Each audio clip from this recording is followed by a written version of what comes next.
permata suci, menyelimuti pepohonan tua dan dedaunan basah yang gemetar lembut ditiup angin pagi. Di tepi sungai yang jernih, seorang prajurit muda bernama Aditya duduk termenung. Tubuhnya tegap, bersenjata keris pusaka di pinggang, namun wajahnya memancarkan kelelahan jiwa yang tak bisa dijelaskan hanya oleh perang.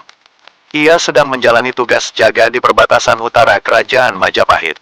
Namun pagi itu berbeda, ketika matanya terarah pada kabut di seberang sungai, sesuatu yang tak biasa muncul. Sesosok perempuan, ia berdiri diam di antara pohon bambu, anggun, mengenakan kain berwarna gading dan selendang merah marun yang mengalir lembut seperti air. Wajahnya tenang, namun matanya seakan berbicara langsung ke dalam jiwanya. Aditya terpaku, jantungnya berdebar, lebih kencang dari saat ia menebas musuh di medan perang. Ia bangkit, menyeberangi sungai yang dangkal, namun saat ia tiba di seberang, perempuan itu menghilang. Yang tertinggal hanyalah selendang yang terjatuh di rerumputan. Ketika Aditya menyentuhnya, dunia di sekelilingnya bergetar. Cahaya keemasan melintas, dan ia melihat kilasan masa lalu, dirinya sendiri, namun dalam balutan pakaian bangsawan. Di sisinya, perempuan yang sama, memanggil namanya dengan suara lembut, Aditya.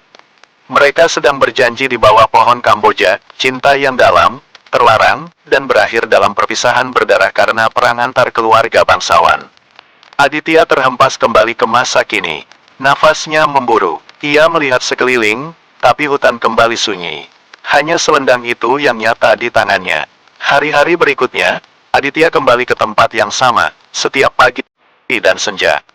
Ia mulai mendengar cerita dari penduduk desa dan seorang pendeta tua di kaki gunung. Lebih besar dari itu hutan jiwa. Bila cintamu tulus dan berasal dari kehidupan terdahulu, dia akan datang kembali saat bulan mencapai puncaknya. Malam itu, bulan purnama menggantung penuh di langit. Di tepi sungai yang sama, Aditya menunggu. Kabut turun perlahan, dan dari balik pepohonan, muncul kembali sosok Serintil, begitu ia menyebut namanya di dalam hati. Serintil melangkah perlahan. Kali ini, ia tidak menghilang. Mata mereka bertemu. Tanpa kata, mereka saling memahami. Jarak di antara mereka menyempit, dan ketika tangan mereka bersentuhan, dunia berubah menjadi kerajaan yang dulu, kehidupan yang pernah mereka jalani. Lebih besar dari, waktu hanya memisahkan raga, bukan rasa, bisik Serintil, suaranya seperti angin malam. Ia tersenyum, lalu perlahan memudar menjadi cahaya. Namun selendang itu tetap tinggal, melambai lembut di tangan Aditya. Ia berdiri sendiri di tepi sungai, namun jiwanya tak lagi sepi.